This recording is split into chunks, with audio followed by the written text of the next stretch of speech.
तो दोस्तों 2007 की सुपरहिट कॉमेडी मूवी वेलकम का तीसरा पार्ट रिलीज हो चुका है, जो कि अपने पहले पार्ट की तरह ही बहुत बढ़िया है।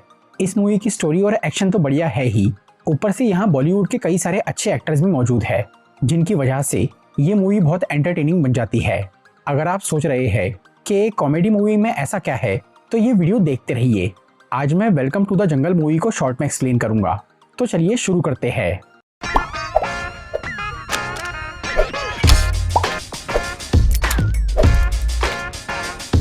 तो ये कहानी शुरू होती है और हमें सिन्हा नाम का एक बहुत अमीर बिजनेसमैन दिखाया जाता है, जिसे उसका एक पॉलिटिशियन दोस्त ये बताता है कि अगर उनकी अपोजिशन पार्टी इलेक्शन जीत गई तो वो लोग सिन्हा की टैक्स की चोरी पकड़ सकते हैं। इसीलिए वो उससे पहले ही अपने ब्लैक मनी को छुपाने का कोई तरीका सोचे। तब सिन्हा अपने असिस्टेंट दुबे, अपनी बेटी जेनी और कंपनी के खास लोगों के साथ एक मीटिंग करता है और वो लोग कोई नया बिजनेस आइडिया सोचते हैं ताकि वो उसमें लॉसेस दिखाकर टैक्स की चोरी छुपा सके। तब दुबे एक महंगी फिल्म बनाने की बात करता है जिसका बजट 2000 करोड़ रुपए होगा और वो उसमें बेकार स्टोरी, बेकार एक्टर्स और बेकार डायरेक्टर रखेंगे ताकि मूवी फ्लॉप हो जाए और वो लोग इनकम टैक्स डिपार्टमेंट से बच जाए। सिन्हा को ये आइडिया पसंद आ जाता है और वो दुबे को उस पर काम शुरू करने बोलता है। फिर दुबे देव और दास नाम के दो गरीब डायरेक्टर और उनके साथ ही नैनसुक नाम के एक अंधे कैमरामैन को ढूंढ के लाता है, जिन्हें एक बड़ी फ्लॉप फिल्म बनाने का काम दे दिया जाता है। फिर देव और दास राजीव कोहली नाम के एक एक्टर से मिलते हैं, जो कि पहले एक बड़ा स्टार था, लेकिन अब उसका करियर डाउन हो गया था, इसीलिए वो भोजपुरी फिल्मों में छोटे मोटे रोल्स कर रहा था। वो लोग राजीव को 200 करोड़ रुपए में उस मूवी के लिए साइन कर लेते हैं। इसी दौरान दास और देव को रोमियो और येड़ा अन्ना नाम के दो गुंडे किडनैप कर लेते हैं, जो कि पहली वेलकम फिल्म के मजनू और उदय के भाई थे। असल में देव और दास ने रोमियो और येड़ा अन्ना से थोड़े पैसे उधार लिए थे जो उन्होंने लौटाए नहीं थे, इसीलिए वो दोनों इन्हें किडनैप कर लेते हैं। तब देव और दास उन्हें बोलते हैं कि वो एक फिल्म बना रहे हैं जिससे उन्हें करोड़ों रुपए मिलेंगे, तब वो उनका पैसा लौटा देंगे। ये सुनकर रोमियो और अन्ना बोलते हैं कि अब उन्हें वो पैसे नहीं चाहिए, बस उन्हें उस फिल्म में काम करना है, क्योंकि उन दोनों को एक्टिंग का शौक था। इसके बाद दास और देव अपने मूवी के लिए और भी कई सारे एक्टर्स को साइन करते हैं, क्योंकि उस फिल्म की स्टोरी में बहुत सारे कैरेक्टर्स की जरूरत थी। फिर सिन्हा अपनी बेटी जेनी को भी एक्ट्रेस बनाकर उस मूवी में भेज देता है, क्योंकि वो बहुत बेवकूफ़ थी और उसके फिल्म में रहने से वो पक्का फ्लॉप हो सकती थी। शूटिंग शुरू होने से पहले देव और दास सभी एक्टर्स को एक आर्मी ऑफिसर से मिलिट्री की ट्रेनिंग दिलवाते हैं, क्योंकि मूवी की स्टोरी ये थी कि उन सब लोगों को फौजी बन के एक जंगल में मौजूद गाँव में जाना था और गाँव वालों को आतंकवादियों से बचाना था। फिल्म का नाम था welcome to the jungle.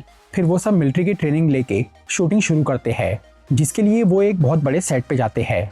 Film में एक सीन था जिसमें उन्हें पूरे सेट को बॉम्ब से उड़ाना था। उस काम के लिए वहां डोमिनिक नाम के एक आदमी को बुलाया जाता है, जो कि पूरे सेट पे बारूद लगा देता है। लेकिन फिर शूटिंग के दौरान वहां कुछ एक्टर्स का आपस में झगड़ा हो जाता है, जिससे थोड़ी गलतफहमी हो जाती है और डोमिनिक गलती से वो सेट को जल्दी ब्लास्ट कर देता है। दूसरी तरफ सिन्हा का पॉलिटिशियन दोस्त उसे ये बोलता है कि उनकी ऑपोजिशन पार्टी इलेक्शन जीत गई, इसीलिए अब वो उसकी हेल्प नहीं कर सकता। तब सिन्हा के घर पे इनकम टैक्स वाले आ जाते हैं और वो वहाँ रेड मार के उसके सारे पैसे और घर की हर चीज जब्त कर लेते हैं। उसका बिजनेस भी सीज कर लिया जाता है, जिससे वो बर्बाद हो जाता है। इसीलिए अब सिन्हा के पास जल्दी पैसे कमाने का सिर्फ एक ही रास्ता बचता है, जो थी वो फिल्म। मतलब पहले वो जिस मूवी को फ्लॉप बना के टैक्स बचाना चाह रहा था, अब उसी फिल्म को हिट बना के वो पैसे कमाने का सोचता है और दुबे को बोलता है कि वो किसी भी तरह एक दिन में ही उस फिल्म की शूटिंग कंप्लीट करे और उसे सुपरहिट बनाए। पर उधर फिल्म का सेट तबाह हो गया था और अब उनके पास पैसे भी नहीं थे। तब डोमिनिक अपनी गलती सुधारने के लिए डायरेक्टर्स को बोलता है कि एक रियल लोकेशन है जो कि उनके सेट से बिल्कुल मिलती जुलती है, वहाँ वो अपनी शूटिंग पूरी कर सकते हैं। वो था आज़ादगंज नाम का एक गाँव, जो कि बॉर्डर के पास था और जंगल के बीच में। लेकिन इस प्लान में एक ही प्रॉब्लम थी कि उस गाँव में अक्सर आतंकवादी आते थे। फिर भी दुबे, देवदास और नैनसुख इस काम के लिए तैयार हो जाते हैं और वो किसी भी एक्टर को ये नहीं बताते कि वो एक रियल लोकेशन पर असली गांव वालों के बीच जा रहे हैं। फिर वो सब लोग आज़ादगंज पहुंच जाते हैं, जहां फिल्म की कास्ट को लगता है कि वो गांव वाले भी एक्टर्स हैं और वो गांव वालों को इनके आर्मी यूनिफॉर्म देखकर लगता है कि वो असली फौजी है, जो कि उन्हें आतंकवादियों से बचाने आए हैं। इसीलिए वो बहुत खुश हो जाते हैं। फिर वहाँ देवदास और नैनसुख छोटे कैमराज से छुप के शूटिंग करते हैं ताकि किसी गाँव वाले को उन पर शक न हो।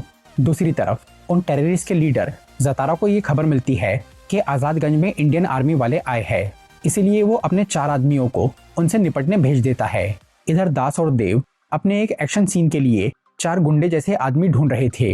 इसी बीच वो असली आतंकवादी वहां पहुंच जाते हैं, जिससे वो दोनों डायरेक्टर्स को लगता है कि उनमें से ही किसी एक ने उन लोगों को शूटिंग के लिए वहां बुलाया है। फिर वो एक्टर्स भी उन टेररिस्ट को नकली समझ के उन्हें बहुत पीट देते हैं, लेकिन गांव वालों को ये सब बिल्कुल असली लग रहा था और वो इससे काफी खुश थे।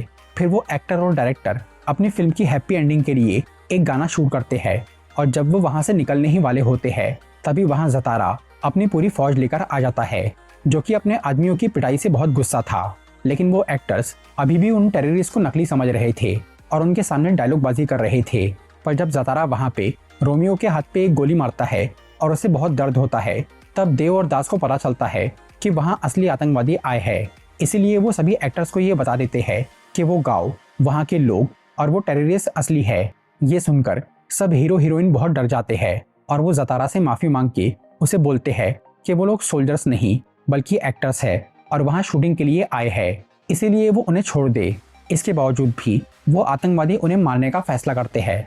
पर तभी उस गांव की एक औरत जोया, जिसे ज़तारा पसंद करता था, वो उसे बोलती है कि वो उन एक्टर्स को छोड़ दे, बदले में वो उसके साथ चलने के लिए तैयार है। ज़तारा इसके लिए मान जाता है और वो जोया को बोलता है कि वो शाम में उसे लेने आएगा। तब तक के लिए वो अपने कई आदमी गांव पे नजर रखने के लिए वहां छोड़ के चला जाता है। फिर मूवी के सभी वर्कर्स अपने हेलीकॉप्टर लेकर वहां से निकलने लगते हैं, लेकिन उनमें से आधे लोगों को ये लगता है कि उन गांव वालों को ऐसे हाल में छोड़ के जाना गलत है, इसीलिए वो उन्हें बचाने का फैसला करते हैं।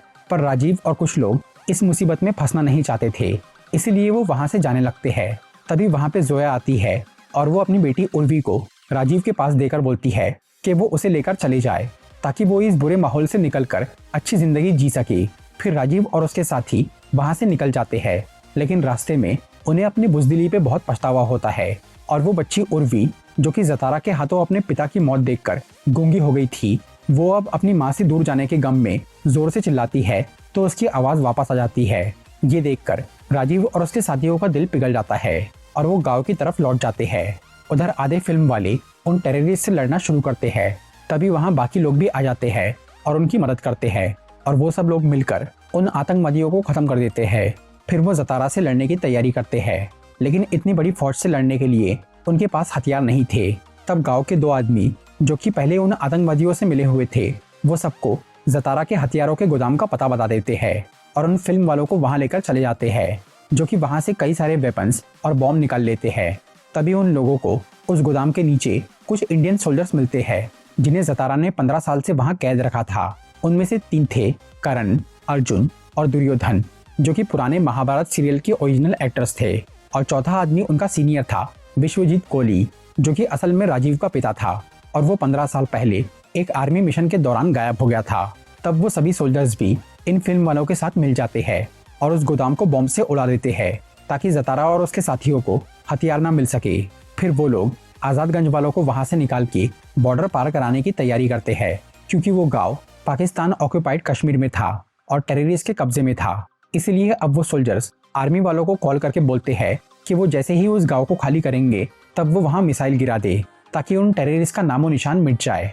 फिर वो सब आज़ादगंज वालों को वहां से निकालना शुरू करते हैं। तभी रास्ते में उन पर ज़तारा की फौज हमला कर देती है, लेकिन अब इन एक्टर्स और सोल्जर्स के पास भी बड़े हथियार थे, इसीलिए वो उससे उन्हें जम के टक्कर देते हैं और कई आतंकवादियों को मार देते हैं। आखिर में सभी लोग इंडियन बॉर्डर पे पहुंच जाते हैं, लेकिन उर्वी जंगल के बीच में ही फंस गई थी और ज़तारा ने उसे पकड़ लिया था। तब राजीव के पिता विश्वजीत वहां जाकर उर्वी को बचाते हैं और ज़तारा से लड़ाई करते हैं।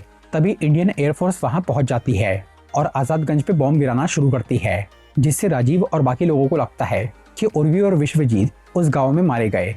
लेकिन फिर वो दोनों सही सलामत बॉर्डर पे आ जाते हैं और ज़तारा और उसकी फौज उस बॉम्ब ब्लास्ट में खत्म हो जाते हैं। इस सब के बाद में देव और दास अपनी मूवी को कंप्लीट करके थिएटर्स में रिलीज करते हैं, जो कि सुपर हिट हो जाती है और बहुत ज़्यादा पैसे कमाती है। तो दोस्तों, ये था welcome to the jungle movie का एक्सप्लेनेशन। अगर आपको ये वीडियो अच्छी लगी हो तो इसे लाइक और शेयर ज़रूर करिए और ऐसी ही इंटरेस्टिंग वीडियोस देखने के लिए सब्सक्राइब कीजिए हमारा चैनल और इस बेल आइकन को दबाइए ताकि आपको हमारी वीडियोस सही टाइम पर मिल सके। Walking alone, the streets are empty. The only thing I can see is my own silhouette. I'm Step by step, the clock is ticking, but there's no time for me.